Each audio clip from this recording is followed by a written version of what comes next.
Hey guys, today's teaching moment is based on one of my favorite quotes.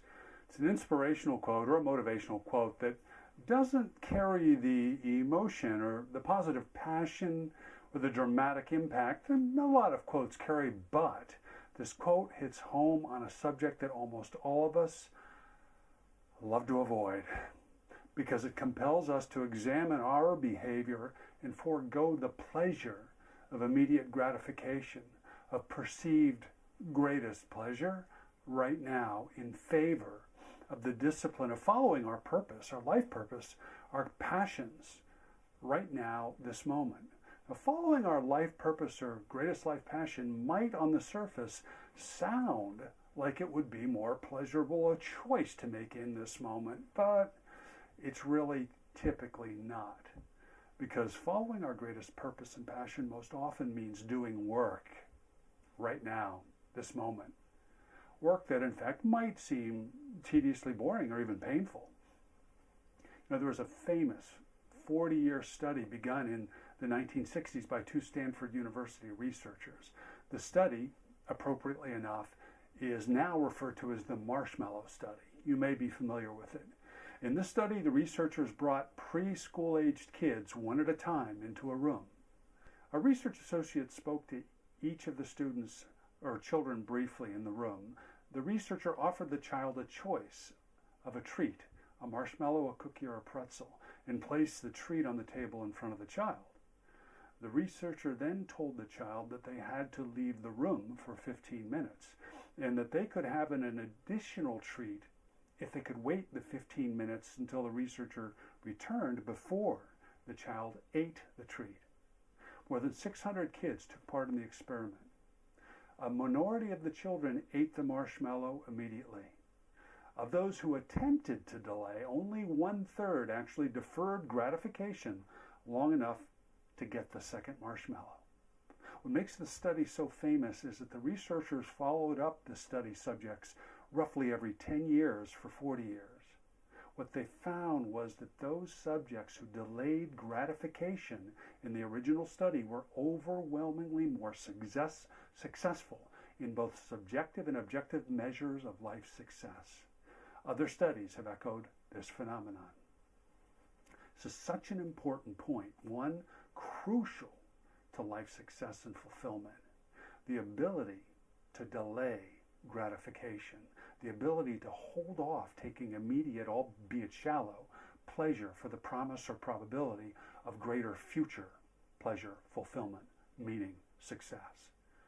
Which brings us to today's quote, which comes from Jim Rohn. I love this quote.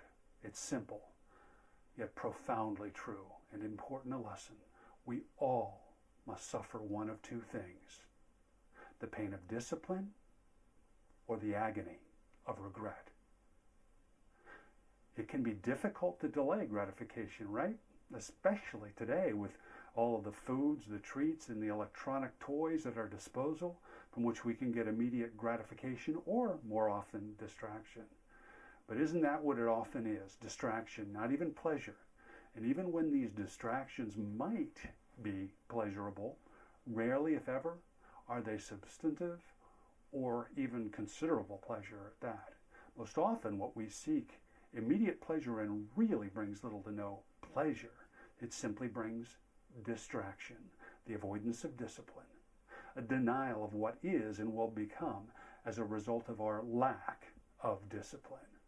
Often the pain of discipline feels overwhelming, doesn't it? Well, here's a great way to overcome succumbing to the lie of immediate gratification and distraction.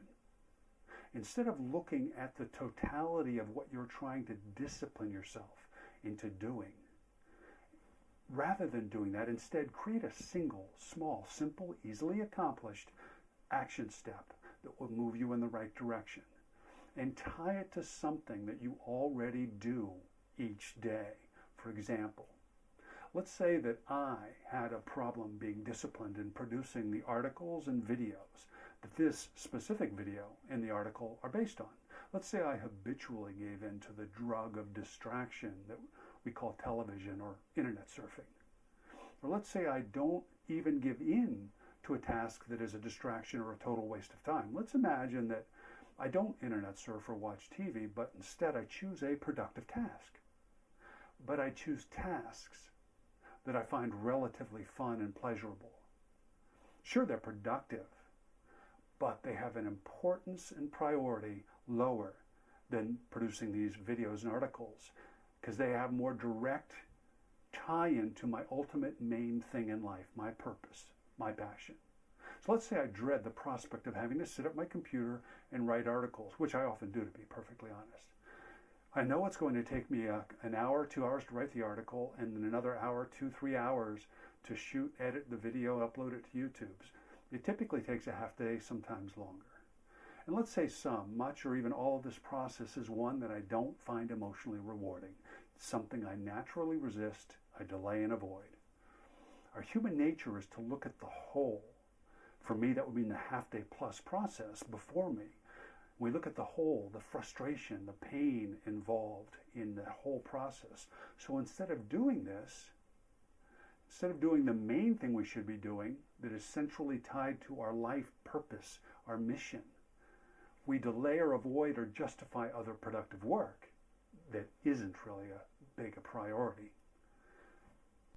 But in fact, we end up really wasting our time, wasting our one chance at living an exceptional life, living our dream, our purpose. Our life unfolds from our habitual actions. Our habitual actions flow from our habitual beliefs, thoughts, and the stories we tell ourselves about them. Remember, our main thing is to keep our main thing the main thing. Beliefs we have each day. If you and I choose to not habitually make our main thing, then indeed we are choosing the agony of regret rather than the pain of discipline. So again, instead of creating the dynamic where you choose to perceive and feel the totality of the work, the project in front of you, instead create a quick, simple, easy, painless first step that you can accomplish. And one thing is tied, this one thing has to be tied to something you do every day. Then you can gently segue yourself into the task and minimize the pain of discipline. Again, using myself as an example, let's say the first step of sitting at my computer and writing one of my articles based on an inspirational quote. If I create the first step of a rule that I sit to my computer and I simply take a couple of minutes to look through quotes I already have on my computer to find one that inspires me and I want to write about that day, then if I give myself the simple, easily and quickly accomplishable first step of writing one paragraph, just one short paragraph opening, the pain of this discipline is minimal and easily accomplished in a couple of minutes or a few minutes. And once begun, it sets me in the mindset, into the groove of creative thinking and writing. What's more, if I attach this discipline, the discipline of the first step of finding the quote that I want to write about, if I connect that first step with my daily routine of showering, shaving, if I shave that day, dressing, and getting coffee.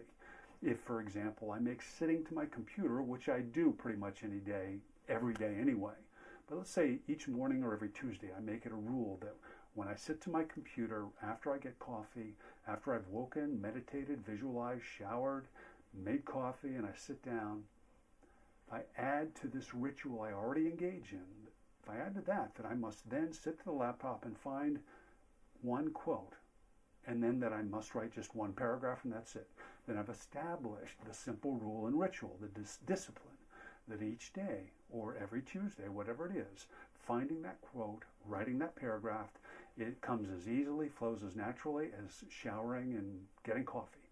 It's not a big half-day task I'm looking at. It's not something I dread. It's just like those rituals of getting dressed, showering, not in that order, of showering, getting dressed, and all of that stuff I do in the morning.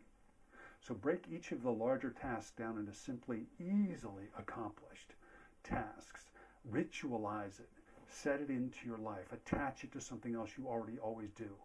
Then you have these rituals set up that it just becomes like, I mean, if I thought about showering and getting dressed each day, and if I shave, things that I do, or that we all do, hopefully, spending our time, you think about them, it's a fair amount of our lives, a fair amount of time.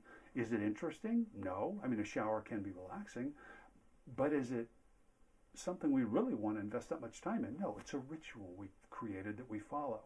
So create these kind of rituals, simple, quickly, easily accomplished tasks. So there you go. That's simple. Creating new rituals, new habits. Socrates said what about excellence? It's not an act, but a habit. Create new habits of excellence, habits of achieving your passion, your life purpose through your productive daily habits and rituals. Please leave your positive and productive comments below and I'll enjoy a dialogue with you. And please subscribe to my website, ChristopherBabson.com, and at my YouTube channel. This way you won't miss any of the free regular trainings that I post. And please like and share this video. See you next week or sooner. Till then, live, love, and succeed with passion, purpose, and power, my friends.